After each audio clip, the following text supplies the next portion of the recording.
Bien-aimés dans le Seigneur, bien-aimés qui ne sont pas encore dans le Seigneur, et toute personne qui aura l'opportunité d'écouter ce partage, bonjour et soyez les bienvenus. Le thème de notre partage ce matin va être intitulé « On ne gagne pas tout seul ». Bien-aimés, je vais prendre un verset ici tiré de Luc 8 au verset 22.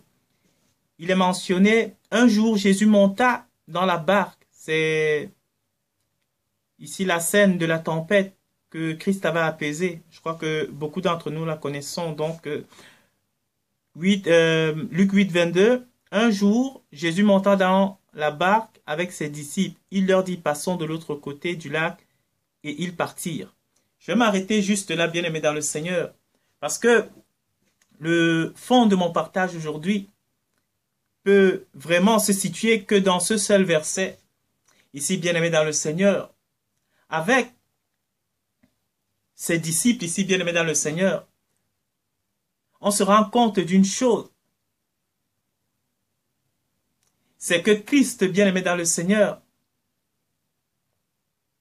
lui qui est la parole incarnée, lui qui est la force du Père, lui qui vient véritablement du Créateur, lui qui, les hommes de la terre, n'ayant pas compris le mystère du don caché de Dieu,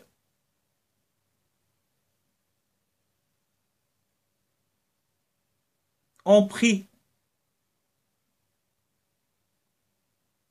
pour un fils de Belzébuth. Celui-là même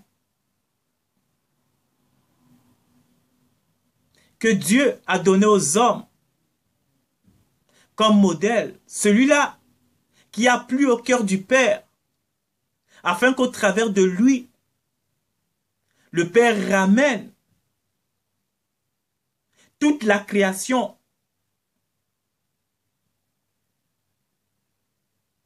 au repos, bien-aimé dans le Seigneur. Christ, il était dans le bateau ici, avec ses disciples. Christ et ses disciples qui étaient 12, bien-aimés dans le Seigneur, étaient le 13e homme. Christ était le 13e homme, bien-aimé dans le Seigneur. C'est pourquoi j'intitule ce message « On ne gagne pas seul ». Les disciples étaient 12, mais il y avait un 13e homme à leur côté, bien-aimé dans le Seigneur. Et c'est ce 13e homme qui faisait toute la différence. C'est ce 13e homme qui a fait toute la différence. Parce que c'est ce 13e homme que le Père avait appelé dès avant la fondation du monde.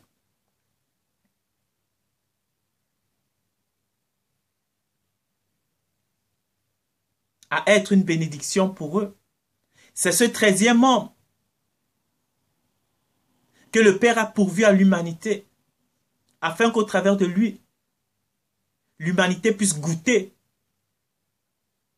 aux délices du Père lui-même.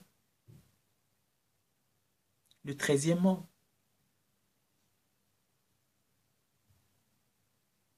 Et donc, bien aimé dans le Seigneur, le combat dans cette vie que nous menons, ou dans cette existence physique que nous menons, bien aimé dans le Seigneur, nous le savons. Je ne vais pas vous faire une liste de tous les détails, mais nous vivons tous dans ce monde, nous savons que, bien aimé dans le Seigneur,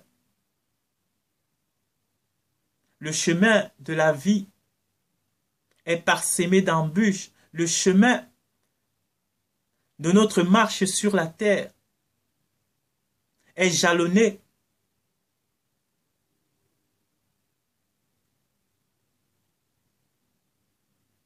d'imprévus, de moments difficiles, des situations qui nous dépassent et qui échappent même à notre entendement.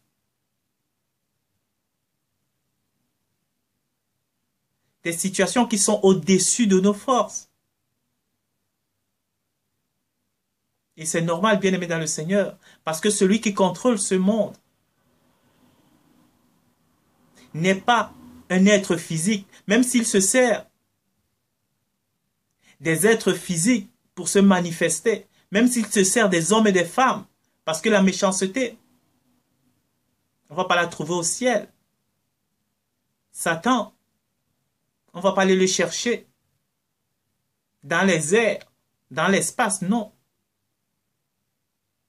Satan se manifeste au travers des hommes. Satan se voit au travers des hommes bien-aimés dans le Seigneur. Et donc, c'est généralement ces hommes sur lesquels il s'appuie qui sont véritablement des pierres d'achoppement pour celui-là qui veut marcher dans la droiture, pour celui-là qui veut marcher dans la vérité, bien-aimé dans le Seigneur. Et donc, pour celui-là, il est vital et il est même impossible de vaincre dans ce monde s'il n'a pas auprès de lui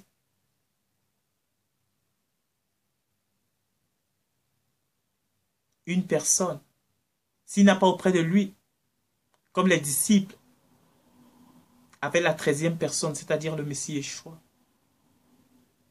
De la même manière, bien-aimés dans le Seigneur, il nous faut un soutien, il nous faut un appui. Nous vivons dans un monde de principes, bien-aimés dans le Seigneur. Pour soumettre le monde dans lequel nous vivons, il faut avoir à ses côtés un esprit supérieur à celui qui domine ce monde.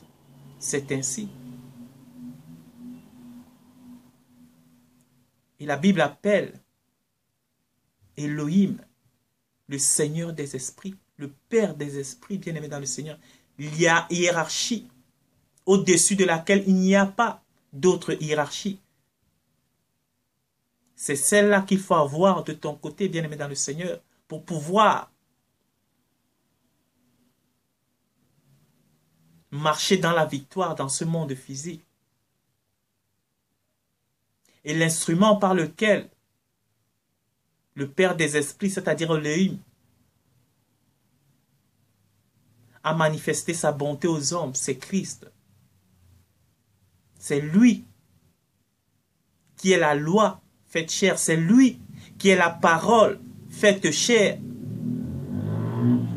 C'est lui qui est venu au milieu des hommes pour apporter aux hommes la transformation nécessaire, le changement nécessaire pour pouvoir être capable de vivre la vie de Dieu, bien-aimé dans le Seigneur. Quand vous étudiez la vie de Christ sur la terre, bien-aimé dans le Seigneur, Christ a marché sur cette terre, mais de manière exceptionnelle, de manière magnifique. Il ne s'est pas conformé à un seul moment à ce qui se passait sur la terre, bien-aimé dans le Seigneur. On dirait qu'il était au-dessus. Ça, c'est un dirait même. Avec des trucs, il était au-dessus. Mais c'est une manière de parler vraiment pour nous imprégner de la vie du Messie. Il était au-dessus, bien-aimé dans le Seigneur, de ce monde physique. Pourtant, il arborait bel et bien un corps physique. Pourquoi? Parce que lui aussi, le Christ, bien-aimé dans le Seigneur, il n'était pas tout seul. Sa victoire dans ce monde physique ne s'est pas faite par lui tout seul, non. Il était sous l'influence de son Père. Il était conditionné, attaché à la voix de son Père. Il ne venait pas sur cette terre faire sa propre volonté, non, bien-aimé. Il dit, je viens faire la volonté de celui-là qui m'a envoyé, bien-aimé dans le Seigneur. Christ était sous la conduite de son Père, bien-aimé dans le Seigneur, de la même manière que les apôtres étaient sous la conduite de Christ, bien-aimé dans le Seigneur. Il s'en référait à son Père. Les apôtres s'en référaient à Christ quand il y avait danger. Et c'est le cas dans ce passage où il y a eu le bateau qui a été secoué par les flots. La tempête s'abattait sur le bateau. Ils ont voulu à un moment, par eux-mêmes, se secourir. Ils ont vu qu'ils n'y arrivaient pas. Ils sont allés vers celui-là à qui ils pouvaient trouver le secours. Celui-là vers qui ils pouvaient trouver le secours, c'est-à-dire le Christ. Et Christ les a secourus, malgré leur manque de foi. Christ les a secourus, bien-aimés dans le Seigneur. Donc, pour dire quoi ici? C'est que malgré encore, parfois nous marchons avec des faiblesses, nous marchons avec des lacunes, nous marchons encore avec certaines imperfections dues à notre niveau de compréhension, dues à notre marche.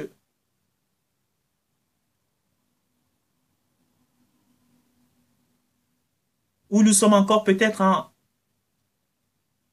un stade limité avec le Père. Nous sommes encore au balbutiement de la compréhension des mystères du Père. Nous sommes emmenés à manquer parfois de foi. Mais Christ, même s'il leur a reproché ce manque de foi, il les a secourus. Le Père nous secourra, il ne nous laissera pas mourir. Il nous donnera la force. Il nous enseignera à avoir plus de foi, bien-aimé dans le Seigneur. Sa vie même, quand on étudie la vie du Messie Yeshua, sa vie même nous enseigne la foi, bien-aimé dans le Seigneur. C'est pour ça qu'il est venu.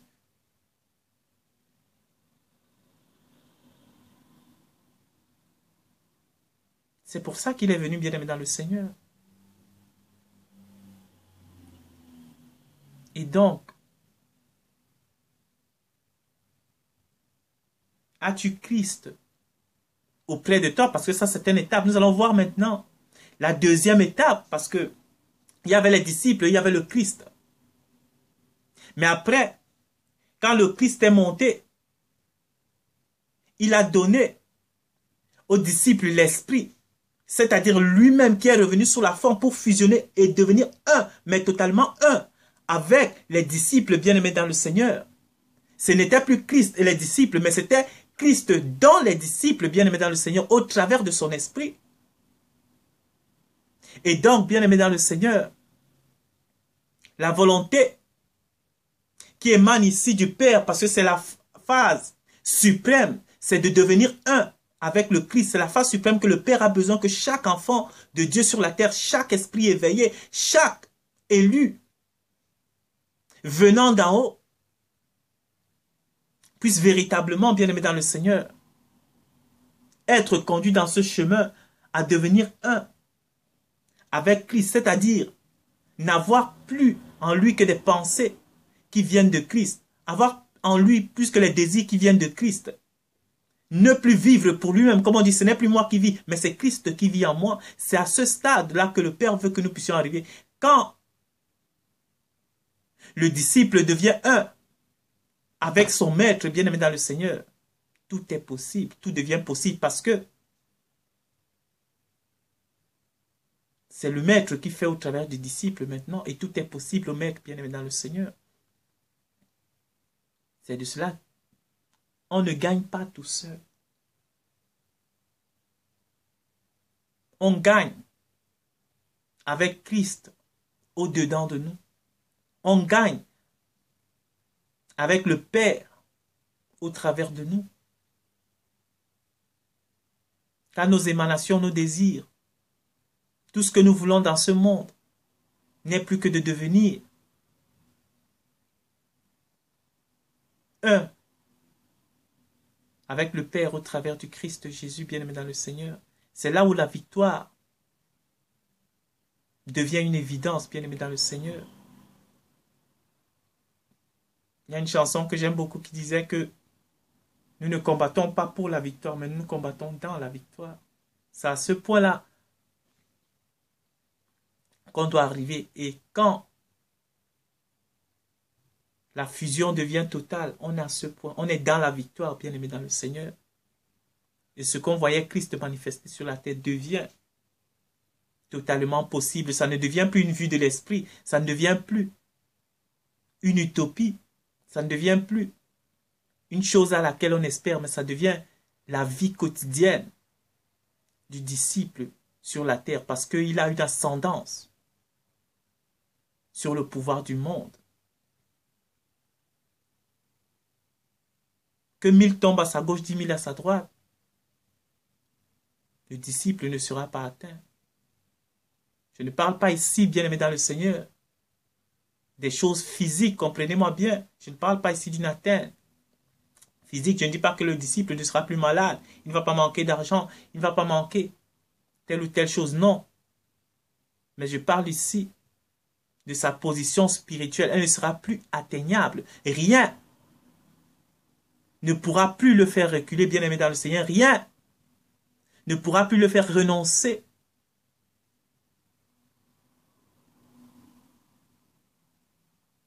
au Messie auquel il s'est attaché, bien-aimé dans le Seigneur. C'est de cela que je parle. Parce que de nos jours, l'ennemi joue sur la peur, peut jouer sur le chantage, peut jouer sur nos acquis sociaux matériels, notre position pour nous faire chanter, de nous faire manquer ces choses, de nous priver de ces choses, pour nous faire retourner dans un autre chemin. Mais quand on a véritablement perçu la richesse qui se trouve dans l'acquisition des privilèges dans le Messie Yeshua, bien-aimé dans le Seigneur, notre position ne peut plus nous être enlevée par qui que ce soit, parce qu'on a compris véritablement la gloire à laquelle on s'attache. C'est de ça que je parle, bien-aimé dans le Seigneur. C'est de ça que je parle. Et pour cela, il faut que le Père lui-même le fasse en nous, bien-aimé dans le Seigneur. De nous-mêmes, seuls, on ne peut pas atteindre cette position. On ne peut pas atteindre cette stature. Cette stature s'atteint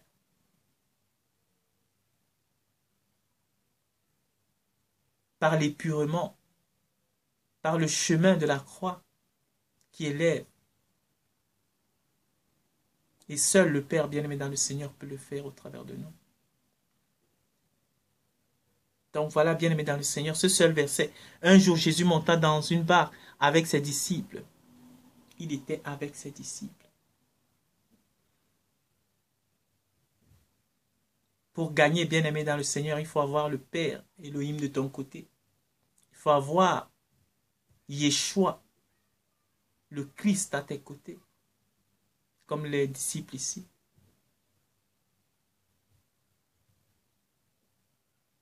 Et c'est pareil, bien-aimé dans le Seigneur. Satan, en esprit de lumière, ou en esprit tout court, ne vient pas dans le monde. Comme ça, de toute façon, on ne voit pas un esprit, mais je prends une image allégorique, il ne vient pas en esprit pour commencer à dominer. Non, il s'appuie sur des hommes et des femmes pour pouvoir assujettir ce monde. C'est ainsi, bien-aimé dans le Seigneur.